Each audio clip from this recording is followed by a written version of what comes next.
Hello, everybody. Welcome to Module 6. You guys have come so far. So today I'm going to talk to you a little bit about Module 6. So I'm going to start like we always do, and let's go to this week. It says Curriculum Design and Development.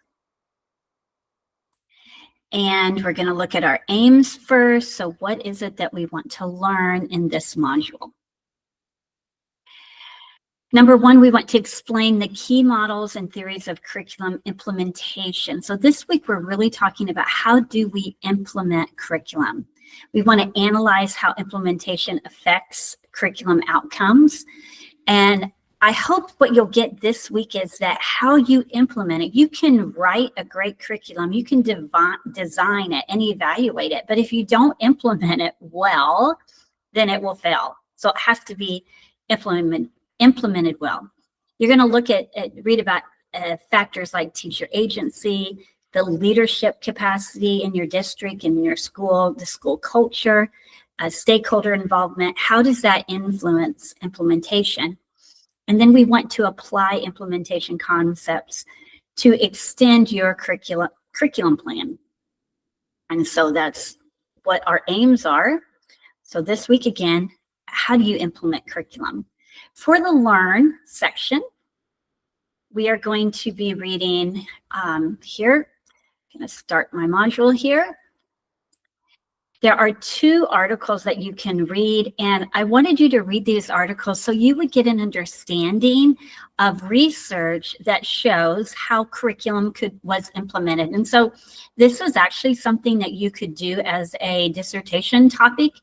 You could evaluate the effectiveness of curriculum implementation, which would be very interesting to do. And so one of the articles is the use of professional learning communities in the development of students-teacher curriculum design skills. And so it's a study about in Thailand about student teachers and how they use curriculum implementation and how they designed it and what the students learned about reading comprehension as a result. Another article talks about the future curriculum development in education. This was an Educational Quarterly. And this talks about, is another article about using PLCs, professional learning communities, for implementation of curriculum. And so those are 2 articles that I'm hoping will just give you some ideas about curriculum implementation. The chapter 8, I think will really help you a lot. It's called Curriculum Implementation. And so I am going to now go to that. Let's see if I have it here. There we go. Okay, so I'm going to go to that chapter in your textbook. And we're going to look at this. So you're going to be reading chapter 8. And I kind of went backwards. I just got done rereading it. But you're going to be talking about curriculum implementation. So what's the nature of implementation? You're going to look at implementation as change process. What you're going to see is that teachers get so many new curriculums. And so you have to think about change and how do you get teachers to support the change. I had you guys watch a video, and the video was it had someone dancing, and first the person was dancing by himself, and then one teacher came in and started dancing with them, and then a movement started. And I think what you'll see is with curriculum implementation, you need some strong teachers at the beginning to support the curriculum initiative. They're the first followers, and that's going to help. You're going to get into curriculum implementation models, and I'm going to go over that in a little bit more detail. And then key players. Who are the key players? Sometimes we think it's just teachers. It's not just teachers. We have to think about students when you think about implementation. Of course, teachers. You have to think about supervisors. So what is your level of capacity with your leadership? That's really important. Do they know the curriculum? If you are, and I know I have a few administrators in our cohort here, if you are a principal, if you are an administrator, one of the best things that you can be as a leader is a instructional leader. You need to know the curriculum. You shouldn't just tell teachers to do the curriculum. You need to know it. They should be able to go to you and be able to, you should be able to give them help and support about the curriculum initiatives. And if you don't know it, you need to learn it, okay? So we have supervisors, of course, principals. You have curriculum directors. I have been a curriculum director for science and social studies at the elementary level. So if you ever want any questions about that, I've done that. And then you have curriculum consultants. I also have my own LLC where I do curriculum consulting also. And so sometimes school districts will call curriculum consultants to help them and do workshops and so forth. And so I'm working with I worked with the same school for like 3 years as a consultant. Parents and community members, you have to get buy-in from parents and community. So that's important. And so the big thing we're going to do with this section is we're going to talk about the different models of curriculum. So I want to talk about that now. So let me move over and change my screen again. And I am at home today, so hopefully we won't have any interruptions. I cannot promise that when I'm at home. Okay, so let's talk about these curriculum models and how they are being implemented. And then I'm going to try to give you an example in my own life. Okay, here we go.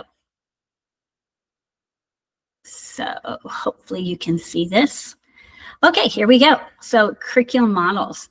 So we're going to be talking about, your book talks about 5 different models. And the first one is the postmodern model. And postmodernism, if you've studied philosophy and postmodernism, it really challenges the idea that there is one universal curriculum. And philosophically, from a Christian standpoint, you can go back to universal truths and so forth. And postmodernism is like, there is no universal truth. And a postmodern curriculum states there is no single universal curriculum. It emphasizes diversity of curriculum, and encourages teacher autonomy. Sorry, it says that my battery is going out, so let me plug that in real quick. Okay, there we go. It focuses on meaning making rather than standardization, because you got to remember with postmodernism is you create a meaning, you create truth.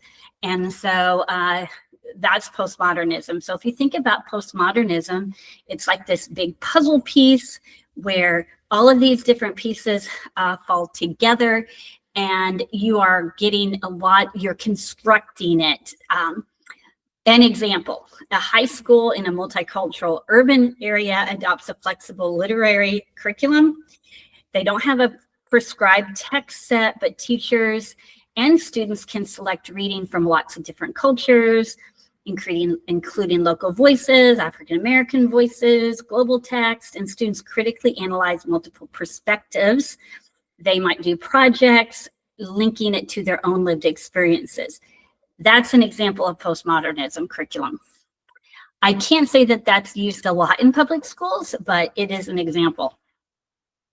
Then we have a systems model. And this is, when I go over this model, you're going to see how it kind of aligns with Tyler's model of curriculum framework. So when you implement a systems model, you view curriculum as part of a larger system. You think about here's the input, here's what we're putting into it. This is what we're going to do, and then we're looking for an output. So the output is usually some kind of an assessment. So you can see how this aligns with what Tyler's model. You want to align the curriculum, instruction, assessment, and context. And so again, it goes kind of with that Tyler model. Emphasizes planning, monitoring, and adjusting. So here's a little chart. You have your input, and that's going to be your resources, your training, your processes, your output, and then feedback. And then you go back through and see if you need adjustments. So here's an example. A district rolls out a new science curriculum. The input would be the curriculum materials, the teacher PD, maybe there's lab equipment. Then the process is going to be how the teachers deliver the lesson and so forth. The output will be the student achievement. What were your science scores? What were your lab skills? They're measured. Then you get feedback. You might get feedback from students, from teachers, and PLC discussions. All of that's going to inform your instruction so that you might revise the next cycle of the curriculum. That is the systems approach. That is used often in schools, the systems approach. Then we have the concerns-based model. This is also used often. It focuses on teacher concerns and stages of adoption. So we're really looking at what is it that the teachers, what are they concerned about? What do they need? And then you are addressing those needs.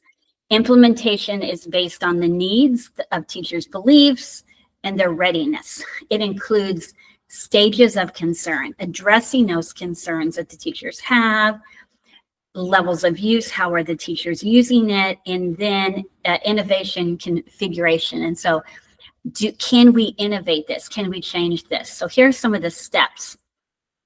You might have awareness of the curriculum, of the concern. Management might get involved. You might, again, awareness. What are the consequences? And then we may have to collaborate. So with this model, we're trying to address the concerns of teachers. Might help if I give you an example. If teachers are asked to adopt a new digital reading program, of course, the teachers are going to be concerned about the time needed. So the stage, management, how are we going to manage this? And you've probably had curriculum, you're like, how am I going to manage this?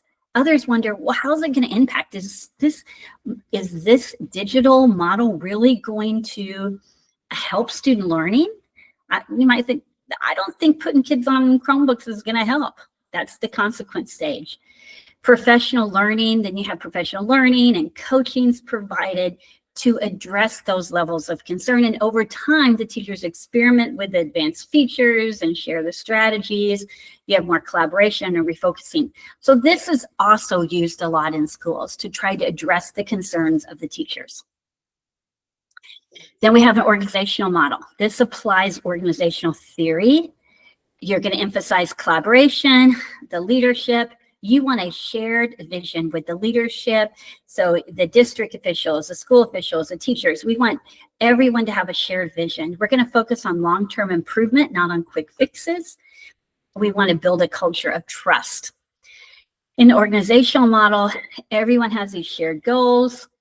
You have collaborative teams, a lot of PLCs you're going to be working in. You want to change the culture of the organization and lots of professional development. So an example of this, an elementary school implements a new social emotional learning. Some of you are evaluating that. Instead of only training the teachers, the principal creates collaborative teams, administrators, counselors, parents get involved. You have shared goals are developed and the whole organization shifts to a culture of valuing social emotional learning. The last model is called the overcoming resistance to change model. Recognizing that we have a resistance to change. I've had this in my own life where I feel like I'm doing something well, and then maybe at Southeastern they've said, we're going to implement this. And I have to resist, I have resisted. Some of the strategies when you have teachers that are resistant to change, you want clear communication, you want participation in the decision making. So the stakeholders need to help in the decision making. You need training, you need support, and incentives are important, and recognition. So in this example, I'm sorry, I think I gave that was the wrong picture, sorry. So in overcoming resistance to change, the university requires faculty to integrate online learning platforms. So this actually happened to me before. Initially, professors might be resistant because they're unfamiliar with it. They're nervous about the workload, but administration reduces resistance by providing training, doing peer mentors, maybe giving stipends for those teachers that do it. showcasing how early adopters are successful, faculty begin to see the benefits. So a comparison. Here's all the different models. We have our postmodern, is very flexible, doesn't lacks standardization. A systems approach, there's a clear structure. Sometimes we feel like maybe that's too rigid. Looking at teacher concerns, that CBAM model, it's practical, it's very supportive of the teachers. Then we have organizational development model, that's very collaborative. We want sustained change. And with this model, we think we're not going to get sustained change if we don't get teachers' belief and a shared vision. And then, of course, resistance, the model to try to overcome that resistance. And that's where we want to remove barriers. So I wanted now to just give you an example in my own life. I've been doing this for a while, and I can say from a perspective of a teacher that has had curriculum implemented, and then I had to kind of think about that. And then as a curriculum director, it's a different lens. And then as a principal, I had a whole other different lens. So I want to talk about that for a minute. So before I came to Southeastern, I worked in the Department of Defense schools. And in 2019, we adopted Benchmark Advance as our primary reading program for our schools were going to use for reading. And so Benchmark Advance is it's a reading curriculum. It's a basal model. So it was rolled out in 2019 and 2020. And teachers received initial training during the summer. So teachers had to stay the summer, they had to stay a couple days after students left, and then they had to come back early for that training. The implementation had on-site training sessions. And so what we had is we had consultants from Benchmark Advance came to schools and did the training. Everybody had the same training at all the different schools. This was also during COVID when some of this happened. So we had some virtual training, which was not that great, I could say. But the training, one of the things that I struggled with, I was the principal at a primary school. And so the consultants did the exact same training for every school. And so even though I was a school that had pre-K through second grade, I had the same training as the school next to me that was 3 through 5. And the reality is what we needed to think about in curriculum implementation was very different. A primary school is very different than an intermediate school. So one fault sometimes I think that districts do is they do these trainings where everybody has the same training. Everybody gets the exact same canned curriculum. And the issue is that doesn't work all the time because schools are so different. That's one of the reasons I got hired as a consultant, because I can design it just for this particular school that I'm working with that is severely low in reading. And so I can develop it differently. So we did the implementation, we had virtual models, and we have collaborative PLCs in which teachers were supposed to adapt the lessons. The PD really emphasized spiral review, integrating reading and writing units. Teachers were expected to use Benchmark Advance for their Tier 1. That was, yes, you have to do this. But the program did provide differentiation with leveled readers and lots of ELE, English Second Language Learner activities. And DODEA leadership reinforced the use of the program assessments. And so as an administrator, I had to, we used the unit assessments from Benchmark as a way of progress monitoring. And so that was like, guys, you need to use this program because this Benchmark assessment is one of our progress monitoring tools.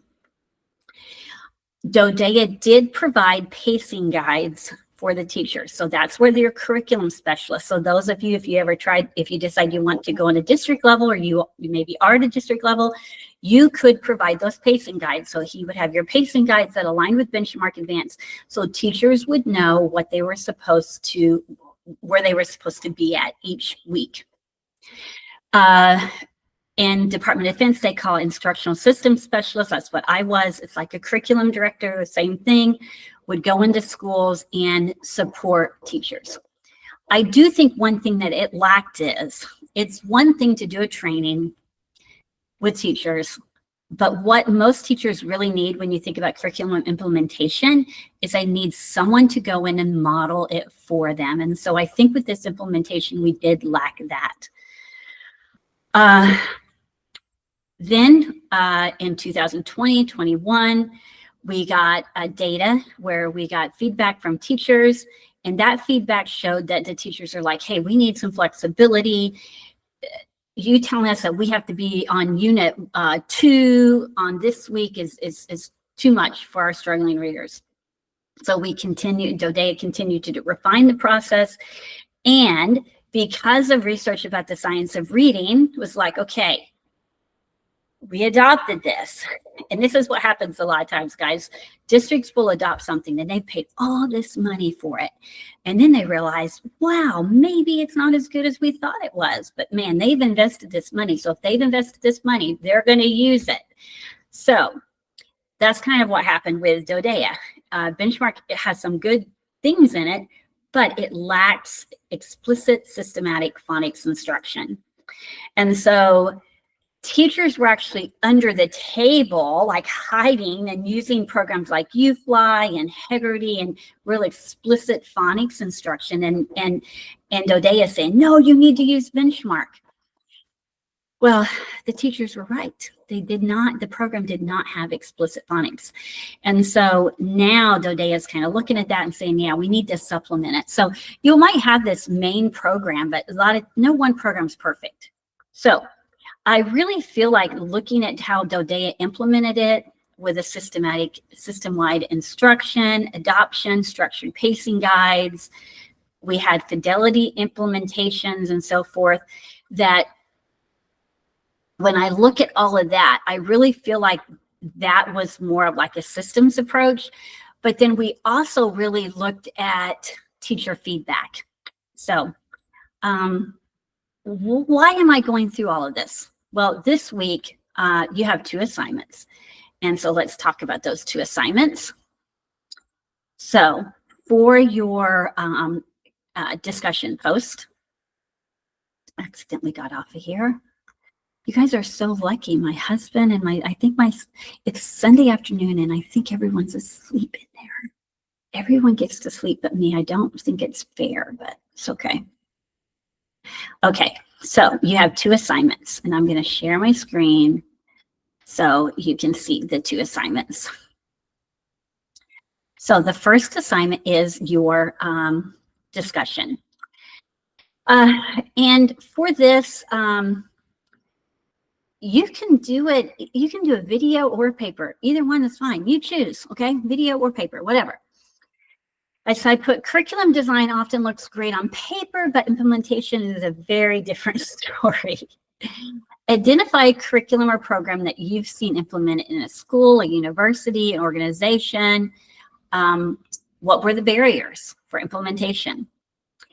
What strategies or bridges helped it succeed or could have been improved? And then map out the roles of individuals in your school or organization. Who are the leaders, bystanders, and followers? So like I said, I showed you that video at the beginning in that implementation. Who were the leaders? Who were the first followers? Who were the bystanders? Just kind of watched it being implemented. So that's what you'll explain. Then you're going to add to, we're just slowly making this. So last week you did your proposal. So you should have the curriculum that you want to evaluate. As we think about the evaluation, I want you to tell me how the curriculum has been implemented. Now, some of you might say, I do not know how it's been implemented because I'm researching a curriculum that I'm not a part of. If that's the case, then you can change it to how would you implement the curriculum? Okay, how would you? What training would you provide? What materials? Would you do pacing guides? What kind of teacher support? Then you're going to talk about your theoretical approach. Was implementation intended? Is it fidelity based? Was it to allow flexibility? I want you to discuss barriers. If you really did it, barriers that did happen, or if you are writing about something maybe you haven't had first-hand knowledge, what might be some barriers? And then reflect on how implementation affects the evaluation process. This is so important. I cannot stress how important implementation is. I mean, I'm having you guys evaluate a curriculum, but you really have to consider how it's implemented, because if you don't consider the implementation, then you could have this great program, but nothing ever happens because of the implementation. So depending on your position, you can give support. I feel like as leaders, and all of you are getting your doctorate, you are leaders in your field. One of the best things that you can do for teachers, boots on the ground, that are doing the boots on the ground, is to remove barriers so that they can successfully implement curriculum that you know would work. So, for example, one thing that I did as a principal is I looked at all resources and materials that my teachers needed to really implement the science of reading. And so I bought all of my teachers' whiteboards for the kids, magnetic whiteboards. I made sure all of them had letters. I made sure all of them had small whiteboards that they could put on their tables. I bought all of them a U-Fly manual and different manuals. And on the first day of school, they came and I made these little baskets, and I didn't buy them myself. I used my school's money to buy it. And I had these little baskets. And then okay. And I told them, I don't want you to buy stuff. If you need something, you need to come to me and we'll see if we can put that in the school's budget. That right away helped with the naysayers that were like, yeah, I can't do this, because I provided them. I also, one thing that I did for training, I would hire subs, and we would get subs, and I would let the teachers do 1 half-day planning. And so maybe for kindergarten, I would have all of my kindergarten team, they would get a half-day training, and then we would do that for all the other grade levels. So that's really important too. So this week you have the 2 assignments. You have the discussion post where you're going to discuss, and you can do a video or a written response if you have seen curriculum implemented, and explain where it was implemented, were there barriers, what were bridges that were made, and then map out the roles of individuals who were the leaders, the bystanders, and followers. Then you're going to add on to your curriculum project, and you're going to explain the curriculum that you're evaluating, how it was implemented, discuss the barriers, and again, reflect on how the implementation impacts the evaluation process.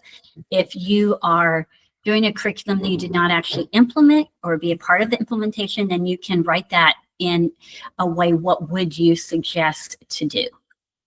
That's it. I also wanted to mention that October 9 and 10 is Southeastern's fall break.